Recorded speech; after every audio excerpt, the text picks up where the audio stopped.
November 30 മുതൽ ആരംഭിച്ച ചെറുപുഴ ഗ്രാമപഞ്ചായത്ത് കേരളോത്സവം സമാപിച്ചു. ഈ വാർത്ത നിങ്ങൾക്കായി അവതരിപ്പിക്കുന്നത് Padinjath golden diamonds, Cherupuzha, Alakode, Padiyottuchal. November 30 മുതൽ ആരംഭിച്ച ചെറുപുഴ ഗ്രാമപഞ്ചായത്ത് കേരളോത്സവം സമാപിച്ചു.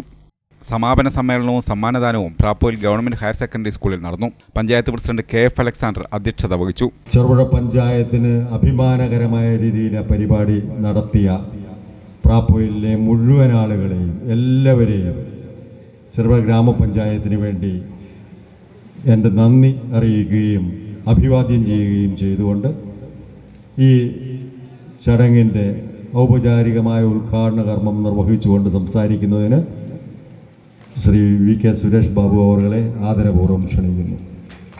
പ്രശസ്ത പ്രഭാഷകൻ VK സുരേഷ് ബാബു ഉദ്ഘാടനം ചെയ്തു. മനുഷ്യരുണ്ടാകുന്നതിന് മുമ്പും ഇവിടെ മഴയുണ്ടായിരുന്നു. പക്ഷേ അന്ന് ആഗോളതാപനം ഉണ്ടായിരുന്നില്ല. ആഗോളതാപനം മനുഷ്യൻ്റെ സൃഷ്ടിയാണ്. 3 ലക്ഷം വർഷങ്ങളെ ആയിട്ടുള്ളൂ മനുഷ്യവംശം ഈ ഭൂമിയിൽ ഉണ്ടായിട്ട്. അതിനും ലക്ഷക്കണക്കിന് വർഷങ്ങൾക്ക് മുമ്പ് ആനയും ആടും കടുവയും പുലിയും പൂത്തും അരണിയും തേളും പാമ്പും ഈ ഭൂമിയിൽ ഉണ്ടായിരുന്നു. അവരൊന്നും തന്നെ ഈ ഭൂമിയുടെ കാലാവസ്ഥയിൽ ഇടപെട്ടിട്ട് അതിൻ്റെ ചംക്രമണത്തെ, സർഗലയ താളങ്ങളെ തെറ്റിച്ചിരുന്നില്ല. നമ്മുടെ ഈ ഭൂമിയുടെ മേലെ കാണിച്ച അത്യാർത്തി പ്രയോഗത്തിൻ്റെ ഫലമായിട്ടാണ് കാലവർഷം എന്നത് അകാല വർഷമായി മാറുന്നത്. അതുകൊണ്ട് മഴ പെയ്യും. മഴയ്ക്ക് എപ്പോൾ പെയ്യണമെന്നോ എപ്പോൾ പെയ്യണ്ടെന്നോ തീരുമാനമൊന്നുമില്ല. മഴയ്ക്ക് അനുകൂല സാഹചര്യം ഉണ്ടാകുമ്പോൾ അതങ്ങ് പെയ്യും. ആ അനുകൂല സാഹചര്യവും പ്രതികൂല സാഹചര്യവും സൃഷ്ടിച്ച നമ്മളാണെന്ന് ഓർത്തുകൊണ്ട് ഒരിക്കലും മഴയെ ശപിക്കരുതെന്നാണ് ആദ്യം തന്നെ എനിക്ക് നിങ്ങളോട് അഭ്യർത്ഥിക്കാനുള്ളത്. ചില ആളുകൾ അനുഗ്രഹമായി കാണുന്നുണ്ട്, ആടെ നീളം വരെ നടക്കാണ്ടൊത്തല്ലോ എന്ന്, അല്ലേ? ഏതായാലും കേരളോത്സവം കേരളത്തിലെ യുവജനക്ഷേമ ബോർഡും തദ്ദേശ സ്വയംഭരണ വകുപ്പും ഒരുമിച്ച് നടത്തുന്ന കേരളത്തിലെ ഒരു വലിയ ഉത്സവമാണ്.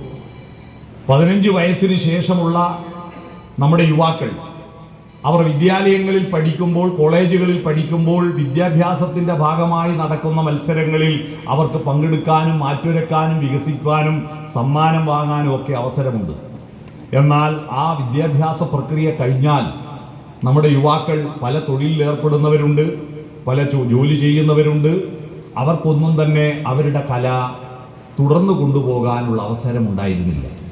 ആ അവസരം ഉണ്ടാക്കാൻ വേണ്ടിയിട്ടാണ് ദേശീയ തലത്തിൽ ദേശീയ യുവജനോത്സവവും അതിനെ ചുവടുപിടിച്ചുകൊണ്ട് സംസ്ഥാന യുവജനോത്സവവും അതിൻ്റെ ഭാഗമായി ജില്ലാതലത്തിൽ കണ്ണൂർ ജില്ലാ കേരളോത്സവം ഈ വർഷം അഴീക്കോട് വെച്ച് നടത്താൻ വേണ്ടി ഇന്നലെ സംഘാടക സമിതി രൂപീകരിച്ചു കഴിഞ്ഞു. ജില്ലാ പഞ്ചായത്തും യുവജനക്ഷേമ ബോർഡും.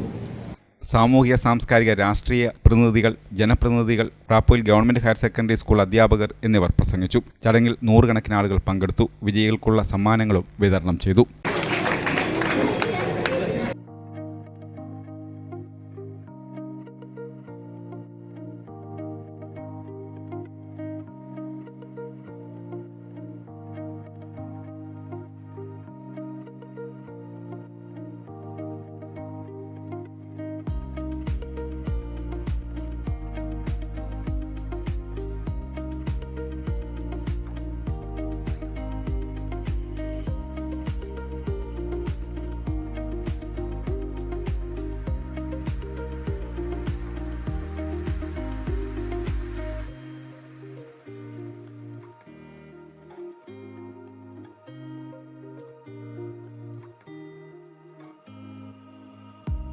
നിങ്ങൾ സ്വർണ്ണാഭരണങ്ങൾ വാങ്ങുമ്പോൾ വഞ്ചിതരാകാതിരിക്കാൻ ജാഗ്രത പാലിക്കുക.